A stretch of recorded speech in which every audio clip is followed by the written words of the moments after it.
Ciao, sono Stefano. Hi, I'm Stefano, and I'll be your guide on this journey to discover the world of coffee. Men and women have been drinking and enjoying coffee for centuries. For many people, it's almost a cult. But where do these well-loved aromas, flavors, and properties come from? Coffee undertakes a long and adventurous journey from a remote tropical field to reach our palate. Every stage of the trip is important, an essential link in the chain of quality. We're going to follow the adventure Illy coffee takes step by step, from cultivation to transport, from roasting to preparation, from faraway lands to the processing plant, and finally to our coffee shops and homes. Together we will discover what makes coffee unique and learn how best to taste it. Nature plays the most important part in the first stage of its journey, in countries where it is planted and grown. It begins with a seedling in a far-off tropical field. First of all, coffee is a plant, which is why, going back to the very beginning, the quality of the coffee in the cup depends most of all on botany and genetics. Coffea is an evergreen bush that belongs to the Rubiaceae family. Its leaves, which are a deep green, resemble those of the bay laurel. They have a smooth surface and the edges are slightly undulated. In its natural state, the plant can grow to a substantial height, up to 12 meters. But on plantations it is kept to around 2 to 3 meters to facilitate the harvest. It originates from the high plains of Kaffa in Ethiopia. Coffea today grows in more than 80 countries around the world at a maximum distance of 5,000 kilometers from the equator, in the tropical regions of the globe.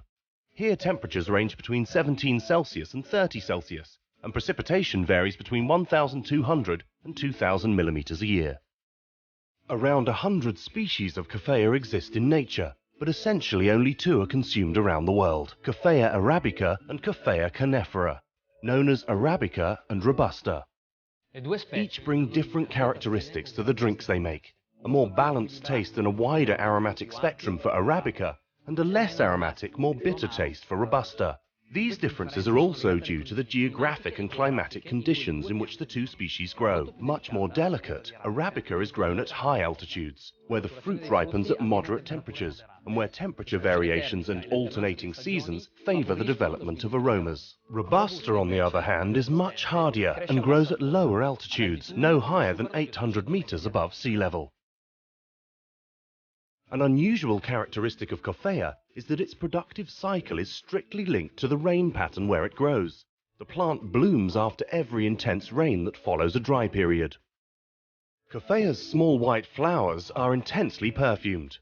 They wither after about a week and then the plant begins a new adventure, starting the process of fructification. The fruit of the coffee plant looks much like a cherry. As it ripens, its color changes from green to bright red or yellow. Each fruit contains 2 seeds, the coffee beans. Beneath the skin, surrounded by the pulp, there is a sugary layer called the mucilage. The seeds are then protected by a thick whitish membrane, called the parchment, and a second tight-fitting silvery membrane, called the silver skin. Beneath this we find our beans.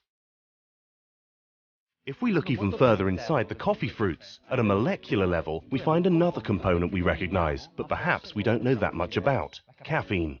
Because this is such a technical question, I'm going to pass you over to an expert. Marino will tell you all about the secrets of this mysterious molecule. Mysterious? Did you know that caffeine is the most studied molecule in alimentary pharmacology? There are thousands and thousands of articles in medical literature that describe the effects it has on the human organism. It's no surprise, because caffeine is actually very common in the vegetable world, where plants use it as a kind of natural anti-parasite. Human beings also consume it in many things.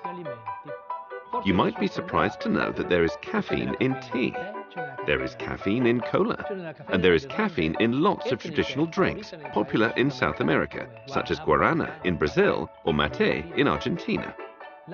Caffeine is metabolized pretty quickly, in a matter of hours, and some people metabolize it faster than others, which explains why some have a greater desire for coffee than others. However, we should also remember that Arabica coffee, the one we like, grown in the mountains, contains less caffeine than its cousin Robusta, up to half the amount. Due to the fact that it flowers when there is intense rainfall after a dry spell, a coffee plant can bear fruit in varying stages of ripeness, which makes harvesting a complex operation. There are essentially three ways to harvest coffee. Picking, where only the ripe drupes are collected by hand. Stripping, where all the fruit, ripe and unripe, is stripped off the branch. And mechanical stripping, which is similar to hand stripping but uses special machines. To guarantee quality, coffee must go through several selection stages along its journey. The first takes place when the fruit of the coffee plant is harvested.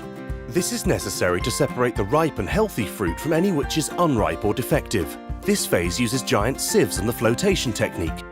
When immersed in water, any overripe, dry or insect-damaged fruits float to the surface, where they can be discarded. Later, when the beans have been extracted from the fruit, they too must be selected. As well as discarding defective beans, this operation also sorts the beans by weight, colour and size. Now, in one of the most difficult stages of their journey, the coffee beans must be extracted from the harvested and selected fruit. This can be done by dry or wet processing. With dry processing, natural coffee is produced.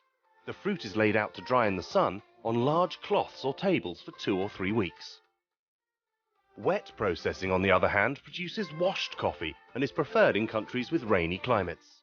This method strips the fruit of its skin and a large part of its pulp with special depulping machinery. However, the bean remains covered in mucilage.